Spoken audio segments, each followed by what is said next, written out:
Hey, what's up, guys? It's your boy Stando here, and this is your weekly news roundup.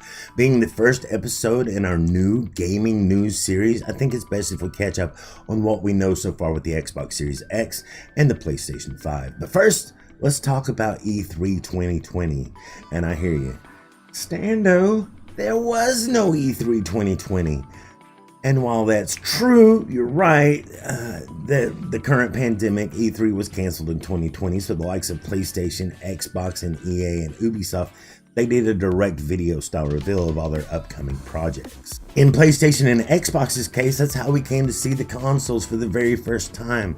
And that begs the question, do we even need E3 anymore?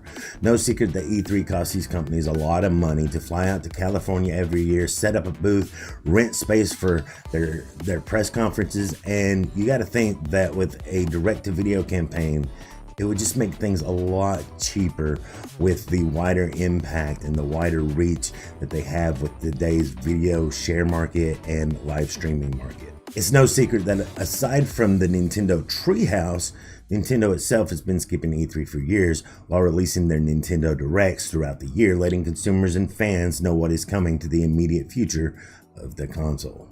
As a matter of fact, PlayStation skipped E3 last year and were already in plans to skip this year and go off and do their own thing. EA does their thing a few days before E3 starts. Usually this takes place off-site, albeit not that far from the E3 Convention Center. So what's left? Xbox, Bethesda, and Ubisoft. And even they went to direct-to-video this year with major success and greater numbers on their products than if they had showed up at E3. Even Jeff Keighley, who normally hosts the E3 event for YouTube, said earlier this year he was skipping out. The ESA has came out and said there will be an E3 event in 2021, but they say it will be a reimagined version of the trade show. What this show will actually be is anyone's guess.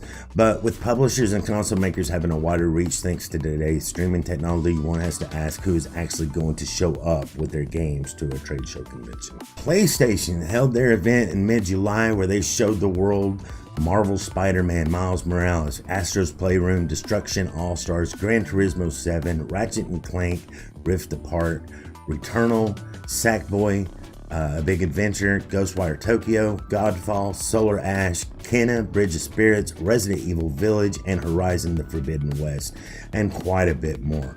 We also got to see the console. So what do we know about the console itself other than the way it looks?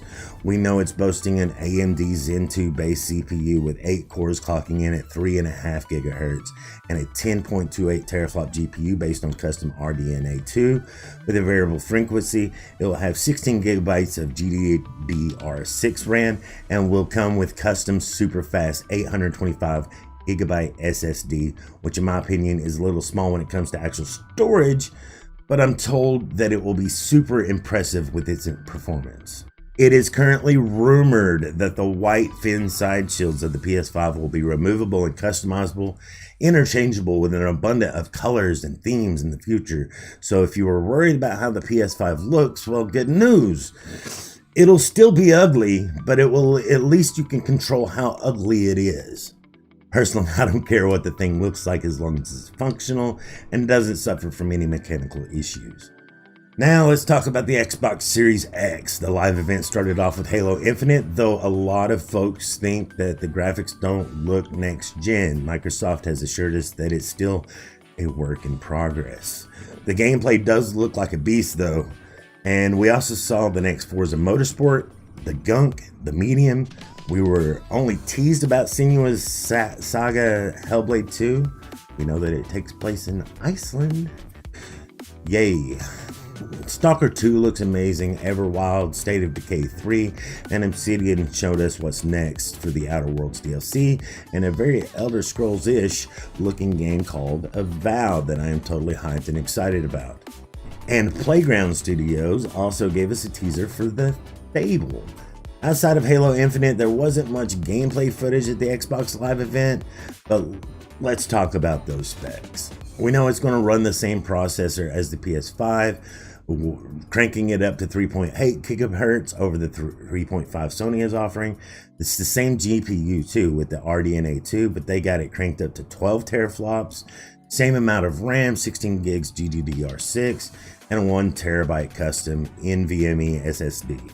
That is more run-of-the-mill than Sony is offering with their SSD, but to be honest, I feel like the console should have a 2 terabyte with as big as the games are getting these days. But that can get costly, and I understand why they are trying to drive the cost down. It seems that the performance of the Xbox will have this slight edge thanks to their expertise in ramping up their clock speeds of GPUs and CPUs, but it looks like PlayStation still has an edge in terms of exclusive content, and that their SSD may make up for some of their shortcomings and performance hits that they took on the CPU and GPU. Both consoles are set to come out this holiday. However, there is no confirmed price for either or a confirmed date as of now. While Sony still has more games that I'm interested in with more first-party studios and more exclusive, Xbox has shown the willingness to catch up quickly, and with their Play Anywhere on Game Pass initiative, I gotta hand it to them. I'm definitely going to be trying out more Microsoft titles, but still am not inclined to buy the console itself simply because I can play those games on my PC. But if they are banking on services like Game Pass being the future of gaming, then they have a customer for life. Whereas PlayStation, on the other hand, has some catching up to do when it comes to similar services like PlayStation Now. While the service is more affordable and is comparable to Xbox at this time, it does seem like games don't stay on the service as long, and first-party games are the oldest versions available. And it's all streaming on my PC instead of having the ability to download them. Hopefully Sony will realize how far behind they are when it comes to their game services and will be able to catch up.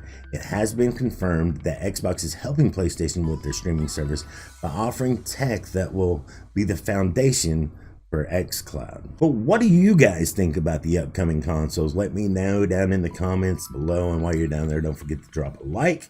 And if you're new around here, subscribe, help this channel grow, and don't forget to follow me on Twitter, Twitch, Discord, and my website, stando.live. Links are in the description. Always, guys, as always, I love your face. My name is Stando, and I'll see you guys later. Have a good one.